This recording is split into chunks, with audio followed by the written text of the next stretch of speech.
ce matin, nous rendons grâce à Dieu pour le mois de février qui s'est très bien déroulé. Est-ce que quelqu'un a été béni pour le mois de février? Alléluia! Le mois de l'alliance. Nous avons tissé une alliance parce que l'alliance a été déjà tissée par le Seigneur Jésus-Christ lui-même. Et c'est au travers du sang, le sang de l'agneau, que nous avons bénéficié de cette alliance. Et cette alliance nous a donné les meilleures promesses. Plus que l'ancienne alliance. Dans l'ancienne alliance, il y avait les bénédictions, il y avait tout. Mais la nouvelle alliance est différente en ce que la promesse de la vie éternelle a été accordée. Et vous avez la vie éternelle. Vous qui avez cru au nom du Fils de Dieu, vous avez la vie éternelle. Alléluia. Quelle grâce. Mais en plus de ça, le Seigneur veut faire de grandes choses. Parce que l'alliance a été scellée pour libérer les bénédictions et la grâce. Et pour que nous puissions, sur la base de l'alliance, marcher dans notre destinée, accomplir le but pour lequel Dieu nous a appelés sur la terre. Est-ce que quelqu'un croit qu'il est le fruit d'un hasard ici? Justement, c'est ce que les athées veulent nous faire croire. Que nous sommes le fruit d'un hasard, d'un Big Bang.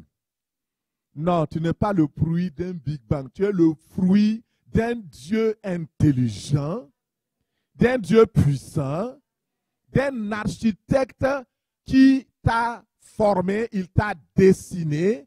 Avant même que tu sois sur la terre, il te connaissait. Il savait qui tu seras sur la terre et il a prévu un plan pour toi. Des projets d'avenir pour te donner de l'espérance, des projets de bonheur pour te donner de vivre dans la paix sur la terre et afin d'aller plus loin. C'est pourquoi ce mois de mars. Alléluia. Le mois de mars, nous allons le déclarer le mois de notre destinée financière et matérielle. Est-ce qu'on peut m'afficher mon diapositive? Alléluia. C'est le mois de notre destinée financière et matérielle. Écoutez, nous prêchons ce que le Saint-Esprit nous dit de prêcher. Peut-être qu'il y a quelqu'un qui n'aime pas l'argent, qui n'aime pas les finances, qui n'aime pas le matériel. Ce mois, tu peux ne plus venir à l'église. Tu viens avril, on va parler de la sagesse dans la gestion matérielle et financière. Donc, il ne pourra même pas venir en avril. Viens en juin.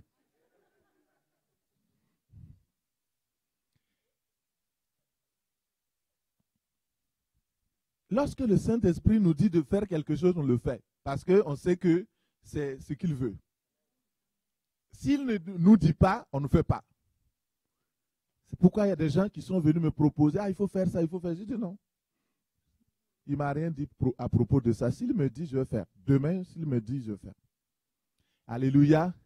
Notre mois de la destinée financière et matérielle. Qu'est-ce que cela veut dire? Ouvrons nos Bibles. Est-ce que cela est biblique? Est-ce que ce n'est pas encore ces histoires de messages de la prospérité? Est-ce que ce n'est pas encore ces histoires de donner 5 000 $, vous allez retrouver ceci, faire ceci? Donc la manipulation dont vous avez entendu parler, est-ce que ce n'est pas une façon de tourner? Mon frère, il faut dire au Seigneur, s'il te plaît, je vais laisser les affaires que j'avais dans le passé, je vais regarder à toi maintenant. Il y a des choses sur lesquelles nous avons été enseignés, c'est bon. Mais le Seigneur veut que nous allons plus loin. Plus loin avec lui. Ouvrons nos Bibles et lisons la parole de Dieu dans le psaume 31 et à partir du verset 15. Psaume 31. Et nous lisons la parole de Dieu qui dit ceci. Mes destinées sont dans la main de Dieu. Délivre-moi de mes ennemis et de mes persécuteurs. Dans ce passage, regardez, David le roi, David le psalmiste, parle de quelque chose d'important. Et avant qu'il ne parle de cela, il parlait de ses ennemis, de comment le Seigneur l'a protégé, de comment le Seigneur est son rocher, sa rédemption. Mais là, il s'arrête au verset 15. Il dit à Dieu, mes destinées sont dans ta main, délivre-moi de mes ennemis et de mes persécuteurs. Et dans ce passage de l'Écriture, le roi nous révèle 3 choses importantes par le Saint-Esprit. La première chose, c'est que tu as une destinée, mais là, ça se révèle que tu en as même plusieurs. Alléluia. C'est intéressant, non? Ok. Deuxième chose, que toutes tes destinées sont dans la main de ton Dieu. Et troisième chose, c'est que ce Dieu est tout puissant pour garder tes destinées et te délivrer de tes ennemis.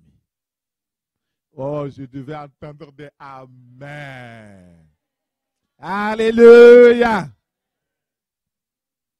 La première destinée dont le roi David parle, ça concerne le temps ou la durée de notre vie sur la terre. Il dit, mes temps sont dans les mains de Dieu. Temps de vie, temps de développement, de croissance. Mes temps sont entre les mains de mon Dieu. Lorsque tu n'étais qu'une masse informe, Dieu te voyait déjà. Même avant que tu sois dans le ventre de ta mère, le Seigneur te connaissait. Il avait inscrit tous les jours que tu devais vivre sur la terre. C'est une vérité et cela implique que ta vie est entre les mains du Dieu qui t'a créé. Et cela implique également que quelles que soient les agitations, quelles que soient les problématiques, quelles que soient les épreuves, quelles que soient les difficultés qui pourront t'arriver sur la terre, tu seras toujours en sécurité sous la protection du Dieu très haut. Alléluia. Oh Seigneur, quelle grâce. Cela implique aussi que le résultat de toutes tes souffrances, des épreuves, ce sera toujours la victoire. Parce que le Dieu de victoire habite en toi. Alléluia. Sa bonté va déployer sa faveur dans ta vie au nom de Jésus. Il te délivre et te protège de tes ennemis. Et tes ennemis ont beau comploter contre toi, contre ton avancement, ils ne réussiront pas parce que le Seigneur a prévu une destinée pour toi.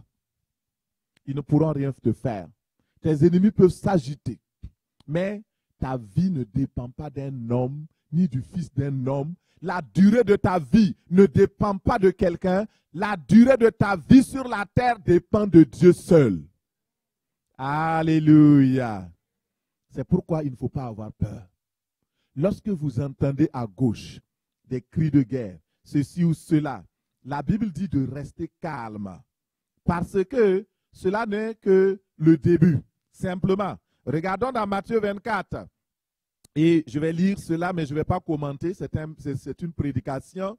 Et Matthieu 24, le Seigneur parle au verset 6. Il dit, vous entendrez parler de guerre et de bruit de guerre. Gardez-vous d'être troublés, car il faut que ces choses arrivent. Il faut que ces choses... On n'a pas dit de ne pas prier pour qu'il n'y ait pas la guerre. Hein. Mais il faut que ces choses... Si ça arrive ailleurs, c'est bon. Hein, mais si ça arrive ici, ce n'est pas bon. C'est ça? Est-ce que vous croyez que les Ukrainiens ont prié pour demander la guerre? Les Russes qui sont privés de leur emploi, qui gémissent et qui pleurent, est-ce qu'ils ont prié pour être privés? Mais il faut que ces choses...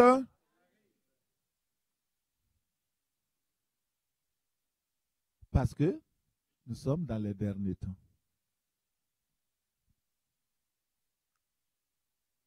Et le Seigneur dit, il ne faut pas vous troubler parce que tu as une destinée et que ta vie est dans la surmain de ton Dieu, c'est lui qui a commencé ta vie avant même que tu ne sois, il va poursuivre avec toi et te faire entrer dans ta destinée. C'est pourquoi, malgré les bombardements, il y a des miraculés quand vous regardez, mais c'est terrible. Il y a une dame qui a dit la dernière fois, et je l'écoutais, c'est une Ukrainienne. Elle dit, il y avait tellement de bombardements, les bombes sont tombées juste même à côté d'elle. Et elle dit, certainement, j'ai un ange protecteur très puissant qui m'a sorti de là.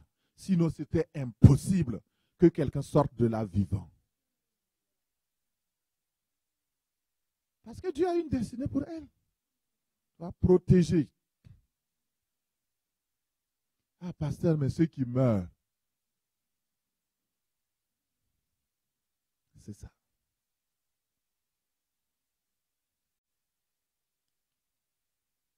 Ne crains point. Le Seigneur qui t'a amené à la vie, qui t'a amené dans ce pays, le Seigneur qui t'a donné la grâce de vivre jusqu'à maintenant est fidèle. Il ne t'abandonnera pas, il ne te délaissera pas jusqu'à ce qu'il ait accompli pour toi ce qu'il a planifié dès avant la fondation du monde. Il est Dieu, il n'est pas un homme. Le Seigneur dit, dans les temps à venir, et maintenant, il y aura des bruits de guerre. Il dit, une nation se lèvera contre une nation, un royaume contre un royaume. Il y aura en divers lieux des famines, des tremblements de terre. Il dit, tout cela n'est que le commencement des douleurs. Et nous sommes juste au commencement des douleurs. Vous comprenez? Et cela va nous amener à considérer notre destinée financière. Parce que dans les temps, et je l'avais prophétisé ici, je vous avais dit que après le coronavirus, il y aura un temps de famine et des guerres qui vont se lever parce que les nations, à cause de la fragilité de l'économie, les unes des nations vont se lever les unes contre les autres. Les pays vont vraiment chercher quoi faire. Il y aura une grande dépression économique, une crise mondiale. Mais ça va s'installer petit à petit. La crise économique, là, on ne le sent pas, bien qu'à Vancouver, aujourd'hui, on affiche 3 $ pour le litre d'essence. Au Québec, on est déjà à 2 $ pour le prix de l'essence. Et ce n'est pas fini, ça va encore se... L'inflation au Canada entier, on a dit, on a vécu ça il y a peut-être plus de 40 ans. Et pour le moment, vous voyez, on ne sent pas trop. Parce que, vous savez, les affaires économiques, ça vient petit à petit. Quand vous vous réveillez, vous voyez que le litre de lait que vous achetiez peut-être à 1 $ devient 3 $. C'est là que les gens vont se lever pour marcher. Les gens vont marcher dans les rues de Québec, du Canada, partout dans le monde. Les gens vont réclamer. On dit, on veut du pain. Alors, c'est pourquoi le Seigneur m'a dit, prépare mon peuple à cette grande crise pour qu'ils connaissent qu'ils ont une destinée financière. Ils ont une destinée matérielle. Dieu les a aussi choisis pour qu'ils viennent dans le monde dans le but de pouvoir avoir les moyens pour subvenir à leurs propres besoins, pour aider aussi leur famille et subvenir aux besoins des uns et des autres. Vous allez me dire, mais c'est où on trouve ça dans la Bible? Mon frère, je vais prendre d'abord l'exemple de Paul. Regardez l'apôtre Paul. Il avait une destinée apostolique. Il avait une destinée financière. Oh, mais ça c'est nouveau là. Personne ne nous a prêché encore ça. Oui, tu vas l'entendre et le Seigneur te parle par le Saint-Esprit de Dieu. Paul, avant qu'il ne se convertisse, il a étudié. Mais ce qu'on ne vous dit pas, c'est que Paul a appris des métiers. Il avait un don particulier de faire des tentes. Pour les touristes, pour les gens, il avait ce don-là. C'est un don qui lui permettait de générer de l'argent, d'avoir de l'argent. Donc, il avait une destinée financière, professionnelle. Il avait une destinée. Le Seigneur l'a appelé et il avait quelque chose qu'il devait faire sur la terre. Paul dit, ses mains ont pourvu, non seulement au ministère, mais aussi j'ai pourvu. En tissant les tentes, j'ai financé l'œuvre de Dieu. J'ai financé tout ce qui était là. Je les ai nourris parce que Paul était entouré de jeunes. Il était entouré de monde. Et c'est grâce à son travail qu'il a pu nourrir les gens. À un moment donné, le Seigneur dit, ça c'est un premier grenier. Nous allons voir les greniers tantôt. Et le Seigneur lui dit, j'ajoute un autre grenier. Ça veut dire une source de revenus financière. Et il dit, ok, je vais permettre, comme tu es apôtre, je vais permettre que les églises te bénissent par les provisions divines. Et là, on voit dans Philippiens 2, dans Philippiens 4, on voit donc les personnes qui viennent pour lui offrir des dons qui viennent des églises. Et dit, j'ai tout reçu, j'ai été béni, j'ai été comblé. Alors, donc, il était quoi? Dans l'abondance financière, dans l'abondance matérielle. Mais ce n'est pas fini. L'apôtre Paul, tout le monde connaît la destinée spirituelle de Paul. On dit qu'il a écrit beaucoup et c'est un homme de Dieu. C'est lui qui a écrit donc plus de la moitié du Nouveau Testament. C'est très bien. Mais est-ce que cet apôtre Paul, il avait un don de gestion financière? Oui. Le Seigneur a permis, à un moment donné, une grande famine dans le monde entier à l'époque. Et il y a un prophète qui s'appelle Agabus, et Agabus a prophétisé. Il a dit, il y aura une grande famine qui va frapper toute la terre. Paul dit, Seigneur, que ferons-nous? Le Seigneur lui dit, Paul, je t'ai appelé sur la terre pour être apôtre, mais j'ai une destinée financière et matérielle sur ta vie et c'est le temps de déployer ce don-là. Qu'est-ce que Paul a fait? Il a lancé une contribution volontaire. Aujourd'hui, on appellera ça une campagne donc, de levée de fonds. Vous voyez?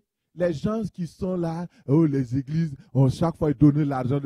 Ça a été fait depuis longtemps. Dans l'église primitive, ça se faisait. Et aujourd'hui, ça se fait et ça va se faire encore.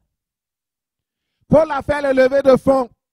Il dit, écoutez, vous les païens, vous avez reçu l'évangile parce qu'il y a des gens qui ont payé le prix. Les juifs, c'est eux autres à qui les promesses ont été données, mais maintenant ils sont dans des problèmes. Ils sont dans la misère, dans la famine. Ils n'ont rien à manger. Donnez, donnez, donnez.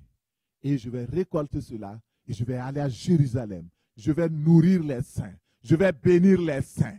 Et cette campagne-là a été une grande campagne de collecte de fonds. C'est ce modèle que toutes les églises utilisent aujourd'hui. Et Paul a accompli sa destinée financière. On n'a pas entendu que Pierre a fait ça. On n'a pas entendu que Matthieu a fait ça. Ils étaient tous des apôtres. Ils n'ont pas eu cette révélation. Pierre n'est pas rentré dans sa destinée financière. Lui, il s'est contenté de dire, je n'ai ni argent, je n'ai ni or. Or, il a tout. Il y a beaucoup qui sont là. Ah, je n'ai ni argent, je n'ai ni or. Oui, oui, c'est vrai que ce que tu as donné. Le nom de Jésus est puissant pour sauver. Le nom de Jésus est puissant pour délivrer. Mais c'est ce même nom qui enrichit, qui te donne aussi ta destinée financière et matérielle. Pierre n'avait pas la révélation de ça. Est-ce qu'on va se réveiller, peuple de Dieu? Tu as une destinée financière. Tu as une destinée matérielle. Dis à la personne à côté de toi, tu as une destinée financière. Alléluia. Merci Seigneur. Alors, qu'est-ce que la destinée financière? La destinée financière, mon frère, ma soeur, c'est que, oui, regarde dans le psaume 128, verset 1. Nous allons regarder qu'est-ce que la destinée financière. C'est quoi, en fait? Est-ce que c'est biblique? Psaume 128, verset 1. C'est un cantique des degrés. Quand vous lisez dans la Bible, on dit cantique des degrés, ça veut dire quoi? Ça veut dire cantique de l'élévation. Les degrés, c'est fait pour pouvoir marcher. Les degrés, c'est des escaliers et qui vous permettent de marcher. Donc, c'est des cantiques donc, qui vous permettent l'élévation, la promotion, la prospérité. Et il dit, heureux tout homme, heureuse toute femme qui craint l'Éternel, qui marche dans ses voies. Tu jouis alors du travail de tes mains, tu es heureux, tu prospères. Alléluia. Il dit tout homme, toute femme qui craint l'Éternel, qui a accepté Jésus-Christ dans sa vie comme son Seigneur et Sauveur. Il dit, tu vas jouir du travail de tes mains. Ce n'est pas une autre personne qui va jouir du travail de tes mains, c'est toi qui vas jouir du travail de tes mains. Et tu seras heureux et tu vas prospérer. Alléluia. La destinée financière, c'est ce que Dieu a prévu pour chaque être humain, une activité, ce qu'il doit accomplir pour produire de la richesse. Nous avons pris l'exemple de Paul. Paul était quoi? Il était un fabricant de tentes. Avant de rencontrer le Seigneur Jésus-Christ, Pierre était pêcheur. Il travaillait déjà. C'était sa source de revenus. Tous les apôtres, il n'y avait aucun apôtre qui était paresseux, qui ne travaillait pas.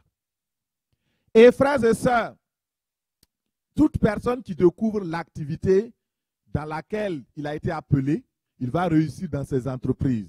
Dieu va combler cette personne-là de biens financiers, matériels, en bénissant le fruit de son travail.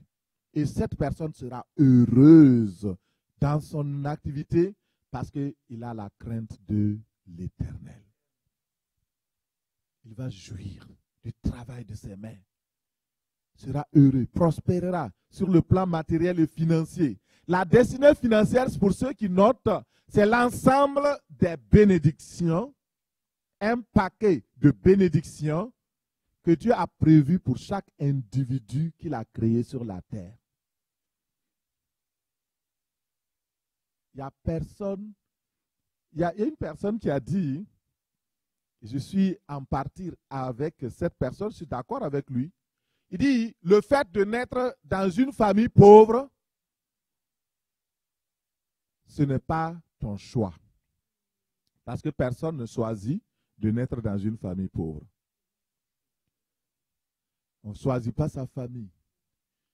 Il y a beaucoup d'entre nous, nous sommes nés dans une famille pauvre. Il y a d'autres qui sont nés dans des familles riches. Mais même de naître dans une famille riche ne garantit pas que tu seras riche.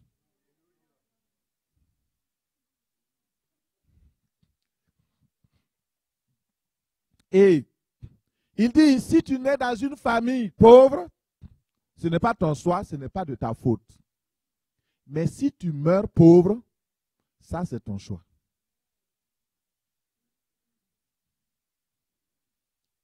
Est-ce qu'on écoute encore?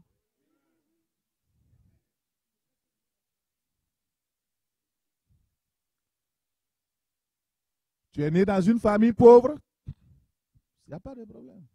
Mais si tu meurs pauvre, ça c'est ton choix. Ça c'est un problème. C'est un problème de difficulté.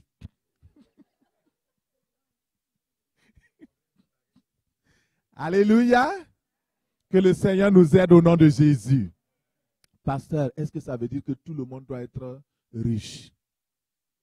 Est-ce qu'il ne doit pas, dans la Bible, il est dit qu'il y aura toujours des indigents parmi vous. Pasteur connaît la Bible, hein? Mais il est écrit aussi dans ma Bible, ça, ce que tu cites comme verset, ça c'est dans l'Ancien Testament. Alléluia. Donc, et justement, si tu crois que tu seras indigent, tu seras indigent. Tu feras comme ce que tu crois. Mais ce que tu cites comme verset, il est écrit effectivement, il y aura toujours des indigents parmi vous. Mais dans la même Bible, dans le Nouveau Testament, avec la Nouvelle Alliance, il est écrit dans le livre des Actes, Acte 4, il est dit qu'il n'y avait aucun indigent parmi eux. Il n'y avait aucun pauvre parmi les disciples. Et est-ce que vous connaissez ça?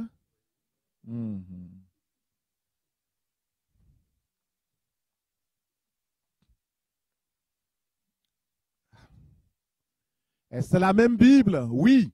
L'Ancien Testament, c'est l'ancienne alliance. Dans la nouvelle alliance, cette alliance a été bonifiée. Et le Christ a tout accompli. Et sur la même croix où le Christ est mort, il a porté tes péchés. Sur la même croix, il a porté tes malédictions. Sur la même croix, il a porté tes maladies. Sur la même croix, il a porté ta pauvreté.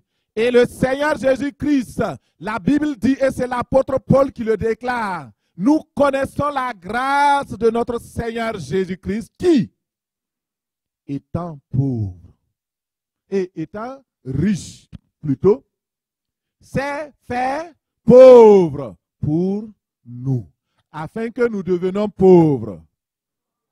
C'est ça? Ah.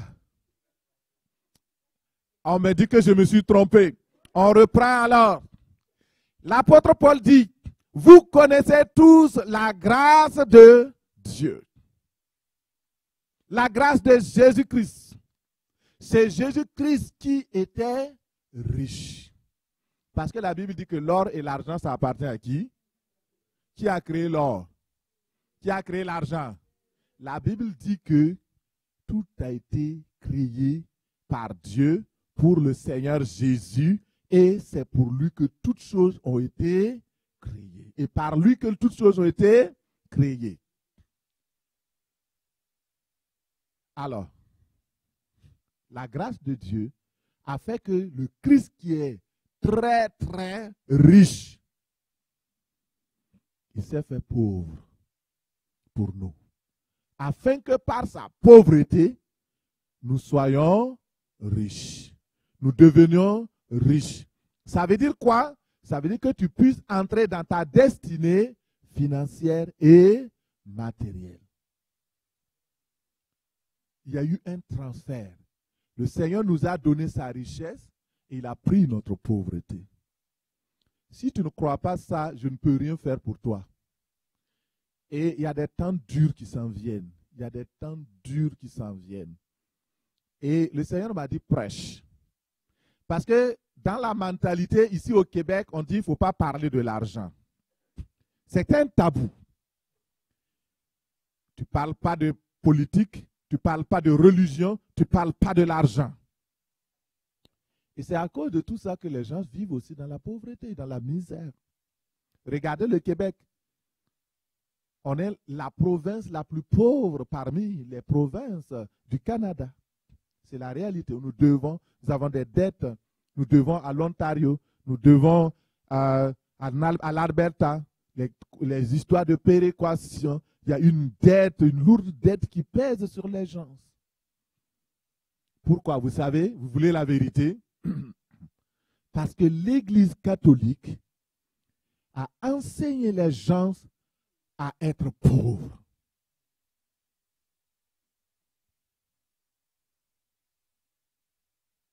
Il y a une malédiction que les gens sont intégrés. On te dit déjà même dans ta prière, Marie, prie pour nous. Ouais, des paresseux. Toi, tu peux prier, tu demandes à Marie de prier. Paresseux.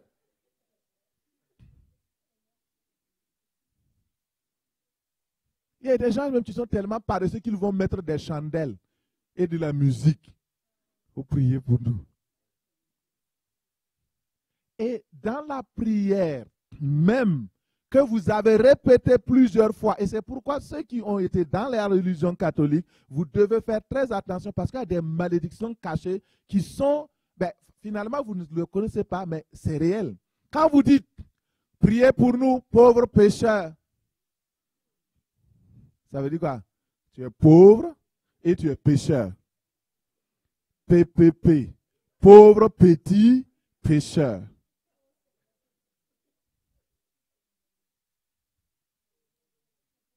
Mais ce qui est le problème, c'est que les gens s'aimaient tellement la pauvreté qu'ils acceptaient et personne ne réfléchissait pour savoir, mais pourquoi je suis petit, pauvre pécheur, pauvre petit pécheur? Pourtant, les mêmes prêtres qui amenaient les gens à faire ces prières, regardez, 70% des terres au Québec appartiennent à des prêtres, à des cardinaux, à des évêques. Si vous ne le savez pas, je vous le dis, c'est prêché, c'est parti en ligne.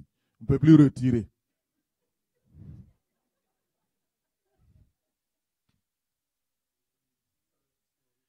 Vous comprenez? Eux, ils sont riches, mais la population, vous devez rester pauvre. On met les gens dans l'ignorance.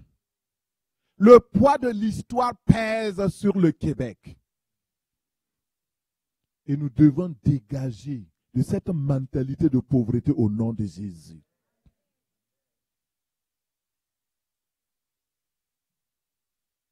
C'est une mentalité diabolique. Que le Seigneur nous en délivre au nom de Jésus. Au nom de Jésus. Frères et sœurs, la destinée financière, c'est une provision de grenier.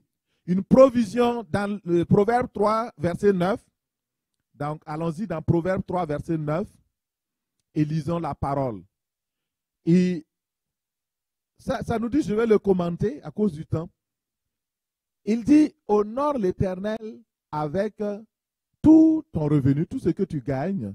Et alors, tes greniers seront remplis et tes cuves seront remplies de mou.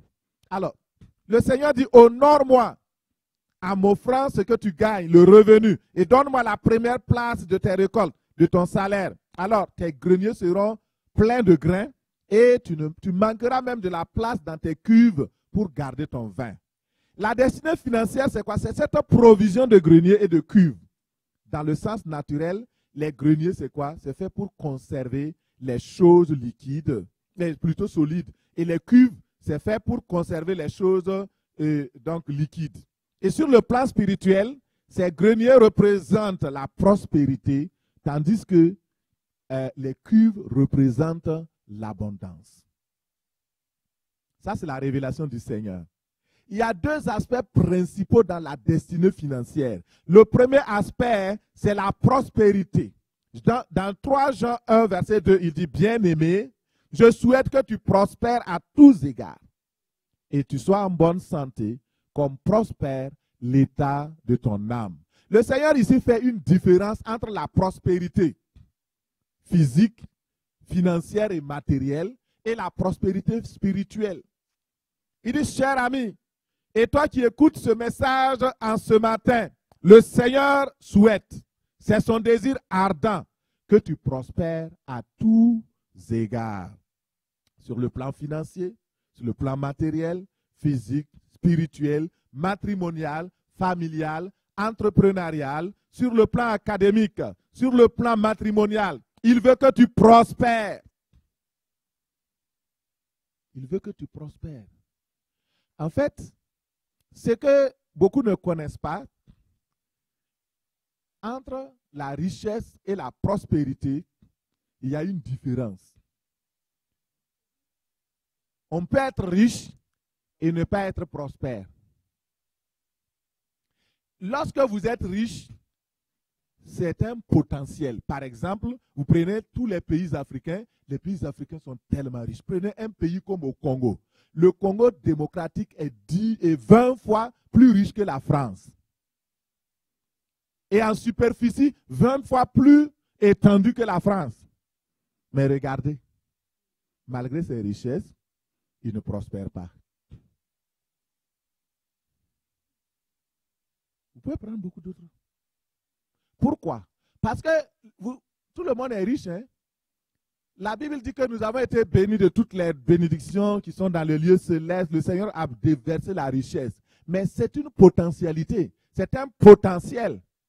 Maintenant, pour que cette richesse soit profitable, pour que nous puissions la saisir, la développer, l'avoir pour que ça soit réel, pour toi, pour ta famille et pour aider le monde, il faut que tu deviennes prospère. Ça veut dire quoi? Que tu valorises ce que tu as, que tu fasses que cela prospère. Regardez, quand le maître a donné, le Seigneur Jésus-Christ a donné comment on appelle, des talents. Il a donné 5 talents au premier, le deuxième 2 talents et le troisième 1 talent. Et la Bible ajoute que c'est selon la capacité de chacun. Est-ce que celui qui a reçu 1 talent, il était riche, oui ou non? Il était très riche. 1 talent, là, je ne sais même pas, ça vaut $1 million aujourd'hui. Il était riche, très riche. Mais les autres, ils ont fait prospérer. Le premier a eu 5 autres talents. Le deuxième a eu 2 autres talents. Mais l'autre, il est parti creuser un trou, il a enterré son talent. Il était tellement paresseux et méchant qu'il n'a pas fait prospérer. Le Seigneur t'a donné des dons pour les développer, pour que au niveau financier tu prospères, au niveau matériel tu prospères. Mais tu les as laissés, tu les as cachés et tu es dans le manque, la précarité, le dénouement et la misère. Pourquoi? Parce que tu n'as pas mis ce que le Seigneur t'a donné en activité, simplement. Et quand le Seigneur est venu voir cet homme et tous les autres, il les a jugés selon ce qu'ils ont fait. Il a dit à cet homme, mais tu es un serviteur paresseux et méchant. Tu n'es pas seulement paresseux, mais tu es méchant. Pourquoi? Parce que tu n'as pas valorisé ce que je t'ai donné. Et ma destinée financière pour toi, ce que je t'ai donné, c'est que tu devais faire valoir cela. Et si tu étais tellement paresseux, ne sois pas méchant, va mettre ça en banque. Cela aurait prospéré et je récolterai mon argent avec un intérêt.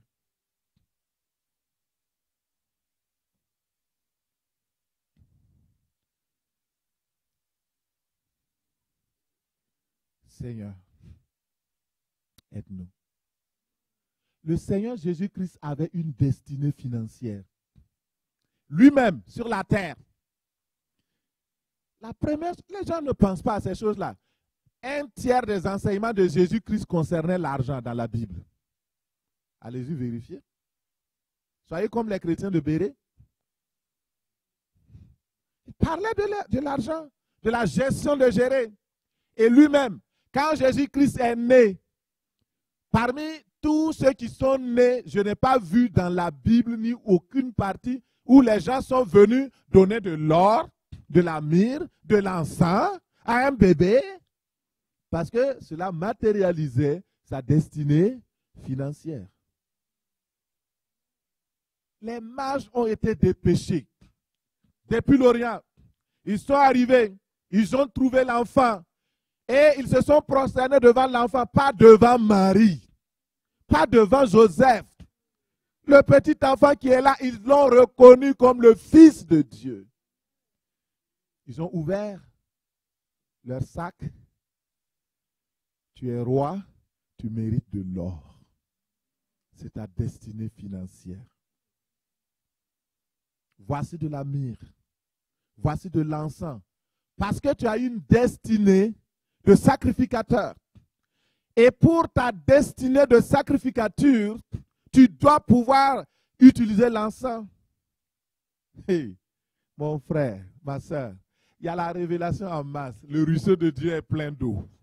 Merci Saint-Esprit de Dieu. Tu as une destinée. Regardez la destinée financière de Jésus.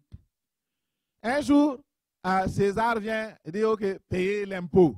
Jésus dit, ok, Pierre, normalement, nous, on ne doit pas payer l'impôt parce que nous sommes des enfants de ce pays-là. Avant, c'était les étrangers qui payaient l'impôt. Il dit, mais pour ne pas les scandaliser, tu sais, Dieu a une provision. Va, jette le filet, le premier poisson que tu vas avoir. Prends 2 starters, paye pour toi et paye pour moi. Alléluia. Il ne manquait de rien. Et la Bible dit que Jésus avait des femmes qui finançaient son ministère. Il avait des hommes qui finançaient son ministère. Il avait plusieurs greniers. Alléluia. Tu as aussi une destinée financière. Tu as une destinée matérielle. Et ce matin, si tu découvres ta destinée financière, ta vie ne sera plus jamais la même. Une destinée matérielle, une destinée financière. Je vais m'arrêter là. C'est la prédication. Donc, tout ce que j'ai préparé, je vais le garder pour la prochaine fois. Écoutez très bien. Je vous laisse avec ce message. Il y a un homme aux États-Unis. Je vais développer ça lorsque nous allons parler. Nous aurons un séminaire d'entreprise. Nous allons susciter des entrepreneurs dans cette église. Des entrepreneurs au Québec. Des hommes d'affaires, des femmes d'affaires. Hey, mon frère, et surtout les jeunes. Je vais parler de la prospérité et de la sensibilisation, l'éducation financière sur les jeunes. Il faut que les jeunes apprennent déjà. Parce que les choses que je connais maintenant, si je les connaissais quand j'étais plus jeune, mon frère, je n'aurais même pas besoin souvent de dire donner de l'argent. Non, moi-même, je financerai l'église. Il faut que les jeunes sachent. Réveillez-vous. Il ne faut pas aller travailler ce dollaramment seulement. Pensez grand. Pensez, ayez une grande vision. Ayez une grande vision. J'ai été choqué la dernière fois quand j'ai ouvert, je ne sais pas, c'est quelqu'un qui m'a envoyé un message. J'ai regardé et j'ai vu aux États-Unis un homme qui était dans l'église des Mormons et qui a quitté l'église des Mormons pour je ne sais quoi. De toute façon, c'est une secte, là. Mais lorsqu'il a quitté là-bas, il était tellement fâché contre eux que pour faire mal à l'église des Mormons, il donne 2,5 millions à une organisation de gays et de lesbiennes, une association de gays et de lesbiennes. Et moi, ce qui me choque, ce n'est pas le don ni rien, mais c'est parce que quand les enfants de Dieu, quand l'église de Christ a besoin d'argent, il faut commander. Il faut dire, il faut inviter, il faut faire des campagnes. Pourquoi il n'y aurait pas dans l'église des hommes d'affaires, lorsqu'il y a un problème de 1 million, de 2 millions, quelqu'un se lève pour dire, ne vous inquiétez pas, je finance, je donne, je donne, je donne. Alléluia. Et dans les temps de la fin, l'argent aura une place dans l'église. L'argent aura une place dans la société. On ne pourra pas oublier et ne plus prêcher sur l'argent. Mon frère, si tu ne veux pas qu'on prêche sur ça, tu peux trouver une autre église. C'est clair. Ce n'est pas un message de prospérité. C'est une question de destinée financière et matérielle. Parce que les gens sont commencés à déjà cogner à ma porte. Pasteur, il me manque ceci. Il faut donner ceci. Il y a beaucoup de demandes. Les gens m'appellent. On n'a pas à manger. Maintenant, si je ne vous enseigne pas la vérité, que vous-même, il vaut mieux donner, apprendre à quelqu'un à pêcher du poisson que de lui donner chaque fois du poisson. J'ai une grande responsabilité. S'il vous plaît, laissez-moi prêcher. Et ceux qui veulent écouter vont écouter. Ceux qui vont être bénis vont être bénis. Parce qu'il nous faut sortir de cette mentalité de pauvreté. Et je terminais avec cette histoire de cet homme des États-Unis qui a compris sa destinée financière. Il était dans un gang de rue et il a même fait la prison. Ils étaient trois donc avec ses amis. Et lui, il a pu sortir de la prison parce qu'il y a quelqu'un qui l'a évangélisé et il a accepté le Seigneur Jésus-Christ comme son Seigneur et Sauveur. Et quand il est sorti, il a vu qu'il était tellement misérable, il n'avait rien. Un prisonnier qui sort là, tu n'as rien. Et puis, l'aide là, ce n'est pas comme ici. Et il se débrouillait. Mais un jour, il a entendu un message comme tu entends ce matin, ce message-là. Et le prédicateur disait que chaque individu Dieu a un plan pour notre bénédiction matérielle et financière. Et plus tard, il est parti étudier la Bible. Et il a compris quelque chose que, donc c'est un de mes amis qui m'avait envoyé la vidéo. J'étais tellement content. Il raconte ça dans un style vraiment terre à terre. Il dit, ok, c'est que lui, il a compris. Un jour, il s'est dit, mais toi, tu es pauvre comme ça. Tu vas mourir pauvre? Il dit, non. Et c'est là, la voix de Dieu vient. Il dit, regarde, il y a combien de personnes sur la terre? Il dit, ben, à l'époque, c'était 7 milliards. Il y a 7 milliards de personnes sur la terre. Dieu lui dit, mais va voir, la terre a combien en superficie? Et il va calculer la superficie. Il dit, divise la superficie de la terre par 7 milliards.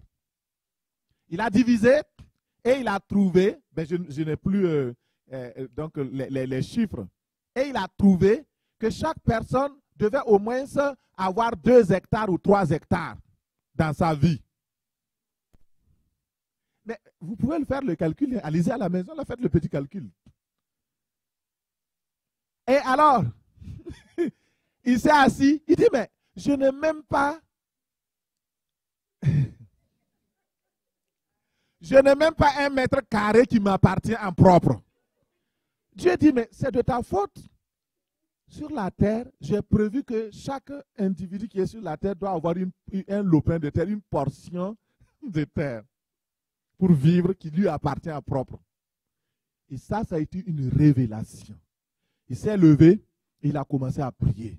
Il a appelé une banque pour lui dire, mais est-ce que vous pouvez me prêter de l'argent? Il dit, non, on ne peut pas te prêter, tu n'as rien. Donc, parce que la banque donne l'argent à ceux qui ont déjà l'argent. Donc, il s'est dit, qu'est-ce que je fais? Le Seigneur lui dit, mais va travailler.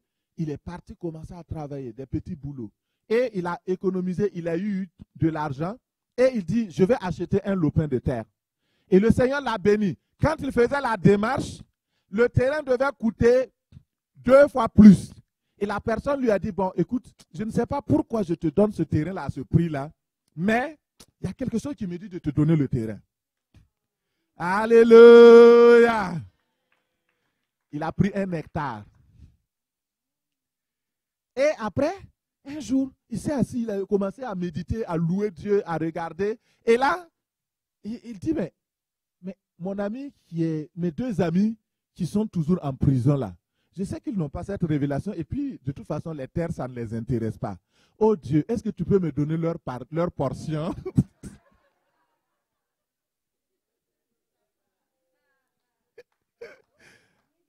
Écoutez, il y a des choses, vous savez pourquoi les gens sont des milliardaires? Il y a des principes qu'ils ont découverts. Et le Seigneur lui a dit clairement, oui, je peux te donner. Et il a fait encore des démarches au niveau de la banque. On lui a donné donc 2 autres hectares. Aujourd'hui, il est un grand propriétaire terrien aux États-Unis. Il a des terrains au Texas qu'il loue. Il a commencé des usines, il a commencé des choses sur la base de la parole de Dieu. Ce n'est pas un magicien. Ce n'est pas quelqu'un qui a essayé de tromper quelqu'un. Il s'est basé sur la parole de Dieu et la révélation du Saint-Esprit. Aujourd'hui, ce que nous voulons, c'est vous donner non seulement le logos, mais aussi le réma, la révélation qui vient de la parole de Dieu. Nous allons nous lever et nous allons prier. Mon frère, ma soeur, Dieu a une destinée pour toi.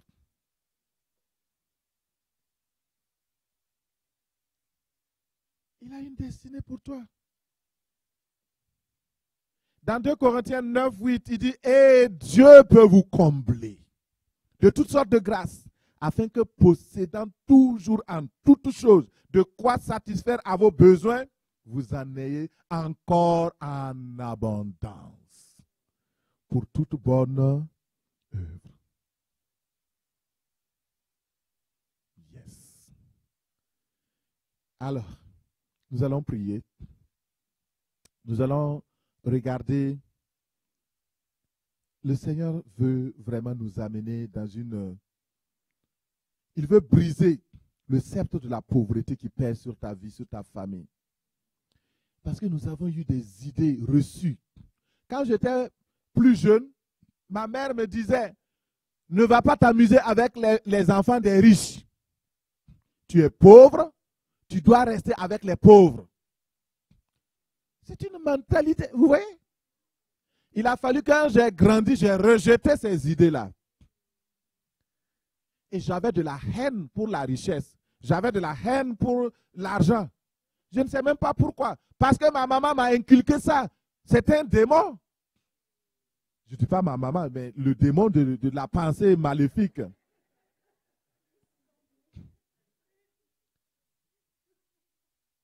Et aujourd'hui, le Seigneur veut enlever le sceptre de la méchanceté, le sceptre de la pauvreté, le joug de la pauvreté qui est sur ta vie, afin que tu reçoives la grâce, les promesses de ta destinée. Alléluia. Seigneur, merci. Merci pour ta grâce. Nous allons prier, nous allons demander d'abord pardon pour les mauvais raisonnements. Nous avons condamné les riches. Souvent, nous les avons traités de voleurs, de corrompus. Ils ont fait ci, ils ont fait ça. Alors que souvent, en secret, nous envions leur train de vie.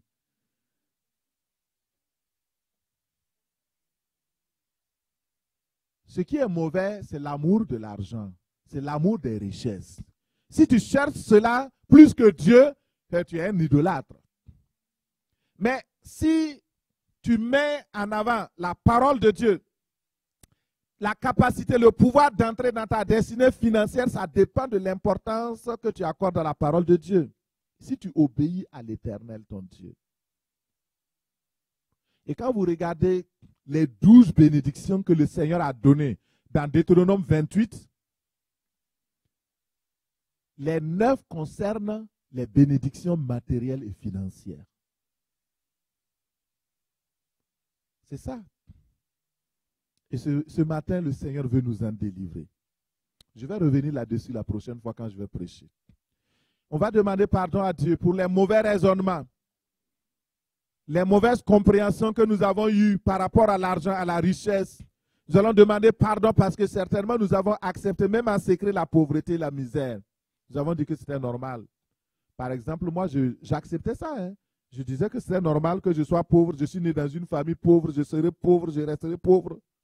Jusqu'à ce que le Seigneur vienne me dire non, ce n'est pas ma destinée pour toi. Ça, c'est ce que toi et ta famille et tes parents ont dit. Mais moi, je n'ai pas dit ça. Demandons pardon au Seigneur. Père, je me répands devant toi, Seigneur, et devant ton peuple. Parce qu'il y a eu un moment où j'ai négligé l'argent. J'ai négligé les choses qui concernent ma destinée financière. J'ai été vraiment... J'ai accepté les pensées que ma maman avait inculquées. Mes parents, quand je les ai vus pauvres, effectivement, ils manquaient de tout. Ils n'avaient rien. Mais ils avaient pourtant Jésus qui s'est fait pauvre pour qu'ils soient enrichis, mais ils ne sont pas rentrés dans leur destinée financière et matérielle. Oh Dieu, je me répands. Je ne veux pas prendre le même chemin que mes parents. Je veux, Seigneur, que tu me délivres, Seigneur, du piège de la pauvreté, du joug de la pauvreté. Seigneur, je me répands des mauvaises pensées, des analyses perverses, du jugement et de la condamnation. Souvent, j'ai dit, oh, ces riches-là, ce sont des escrocs. Comment on peut avoir tant d'argent? Ce sont des tueurs de gens, ce sont des gens qui ont fait ceci ou cela. Alors que ces personnes, ils étaient innocents, ils ont emprunté en banque, ils ont fait le travail, souvent même très honnête, pour réussir dans la vie. Mais Seigneur, pardonne-moi. Pardonne ma négligence. J'ai été très négligent. Je n'ai pas découvert tôt ma destinée financière. Je te demande pardon, Seigneur. Pardonne-moi, Seigneur. Au nom de Jésus. Demande au Seigneur de te pardonner. Toutes les fois que tu as été négligent dans les dîmes et dans les offrandes, négligent dans la semence, négligent dans les choses sur la base desquelles Dieu pouvait utiliser pour te bénir. Demande pardon à Dieu. Au nom de Jésus. Père, je te demande pardon. Parce que souvent, je n'ai pas été très honnête dans les dons. Tu m'as dit, va donner de l'argent à telle personne, mais je dis c'est trop. J'enlève peut-être la moitié. Seigneur, pardonne-moi. Oh, je demande pardon encore pour toute attitude, Seigneur. Père, pardonne-moi les mauvaises manipulations de l'argent. Seigneur, pardonne-moi au nom de Jésus. Seigneur, pardonne-moi. Ce matin, je demande ton pardon au nom de Jésus. Tu vas prier encore avec moi. Tu vas demander au Seigneur de te pardonner pour les mauvaises manipulations de l'argent. Tu as eu certainement, il y a certains qui sont dans les investissements, dans les choses, les mauvais usages de l'argent. Tu as utilisé de l'argent pour demander à faire des avortements. Tu as utilisé l'argent pour faire emprisonner quelqu'un qui est innocent. Tu as utilisé de l'argent pour corrompre. Tu as utilisé de l'argent pour faire des affaires louches. Demande pardon à Dieu. Parce que c'est lui qui veut te bénir maintenant. Il ne peut pas te bénir sur la base de l'injustice. Il veut que tu demandes pardon. Demande pardon au nom de Jésus. Seigneur, je te demande pardon. Je prie, Seigneur, et plusieurs fois, l'argent que j'ai utilisé pour telle ou telle chose n'était pas la bonne destination forcément, mais Seigneur, je sais qu'aujourd'hui, tu es le Dieu qui pardonne. Pardonne-moi, s'il te plaît. Pardonne-moi, Seigneur, la mauvaise gestion de l'argent, la mauvaise manipulation de l'argent. Pardonne-moi au nom de Jésus. Seigneur, merci. Au nom de Jésus, nous prions. Alléluia. Tu vas dire merci au Seigneur pour les révélations que tu as reçues aujourd'hui. Tu vas proclamer que tu crois que tu as une destinée financière. Tu crois que Dieu a un plan de prospérité pour toi, pour ta famille, pour ton église. Proclame cela au nom de Jésus. Éternel Dieu des armées, je crois et je confesse. Je te bénis pour l'enseignement. Je te bénis, Seigneur, pour ce message. Je te bénis, Seigneur, pour la grâce que tu m'as donnée. Merci, Seigneur. Je crois que tu as un plan de prospérité pour ma famille, pour mon église. Je crois que tu as un plan de prospérité pour ma soeur et mon frère. Je crois que tu as un plan de prospérité, Seigneur, pour nous. Nous te bénissons au nom de Jésus. Alléluia. Prie avec moi, Seigneur Jésus, je crois que tu as une destinée financière pour ma vie. Je crois que tu as un plan pour ma famille, pour mon église, pour mes enfants, pour être prospère. Je crois que tu m'as formé avec des projets de bénédiction financière et matérielle, des projets professionnels, d'entrepreneuriat, d'investissement, de prospérité financière, des projets de paix dans mes finances et non de troubles, des projets d'acquisition, des gains financiers et non de perte. Je crois et je confesse que mon Dieu a un plan pour combler mes greniers, pour remplir mes cuves de grâce financière et matériel. Je posséderai toujours en toutes choses de quoi satisfaire à mes besoins. Je posséderai encore en abondance des biens financiers, matériels pour toute bonne œuvre. Seigneur, merci pour ce que tu as fait. Au nom de Jésus. Amen. Amen. Acclame le Seigneur. Acclame plus fort le Seigneur. Alléluia. Tu vas garder les mains en haut. Je vais prier pour toi. Alléluia. Seigneur, aujourd'hui, nous te bénissons parce que tu as un plan financier pour nous. À cause de cela, je brise dans la vie de mon frère et de ma sœur tout esprit de malédiction, de pauvreté, de précarité, de misère en cours dans ta vie soit brisé au nom de Jésus. Je prie au nom de Jésus que tout esprit maléfique qui dévore tes finances soit ligoté, paralysé et renvoyé les mains vides au nom de Jésus. Seigneur, sépare-nous de la mentalité de pauvreté. Enlève les vêtements de misère hérités de nos parents au nom de Jésus.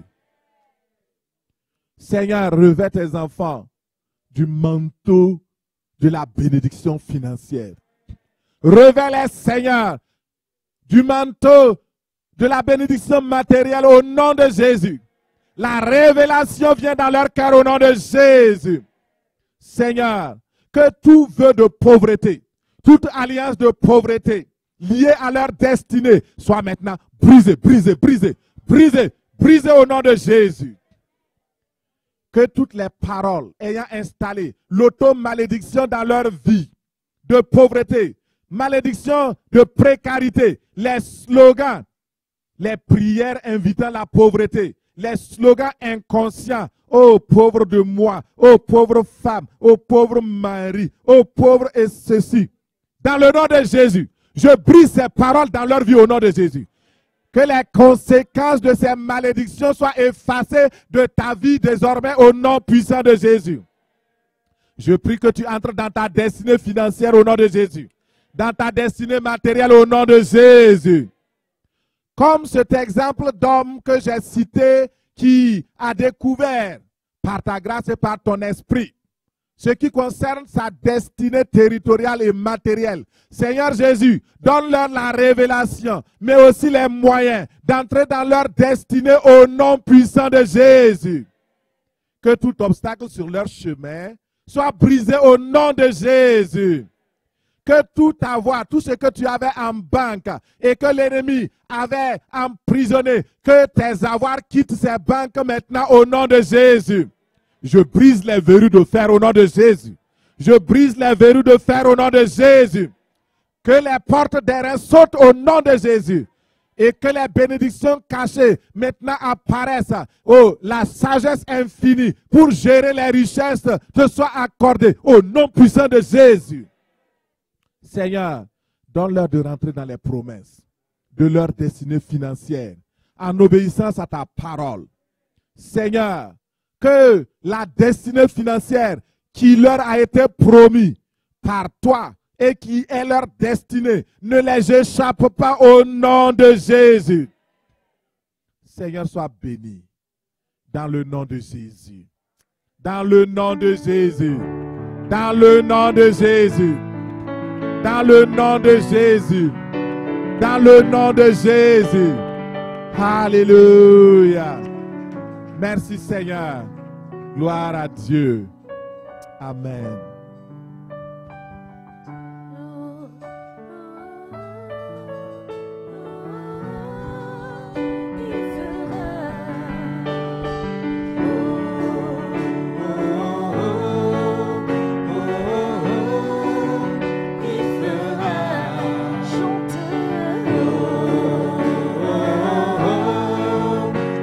Oh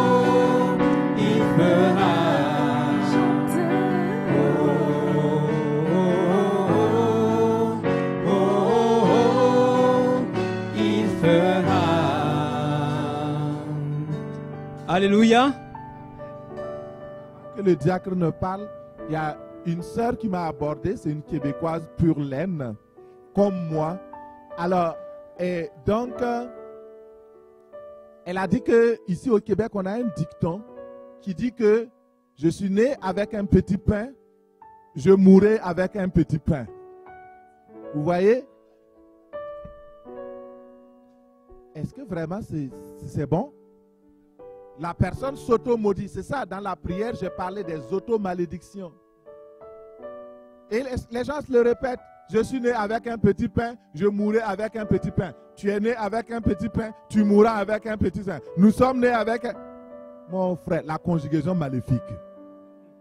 Dans le nom de Jésus, je brise cette malédiction sur le Québec, sur les croyants du Québec.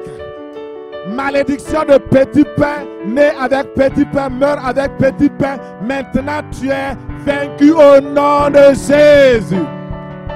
Je brise ton pouvoir. Au nom de Jésus. Le Québec est une province riche. Le Québec prospérera. Les habitants du Québec prospéreront. La bénédiction financière, matérielle va être révélée au nom de Jésus. Seigneur, merci pour la bénédiction que tu déverses pour ton peuple au nom de Jésus. Amen.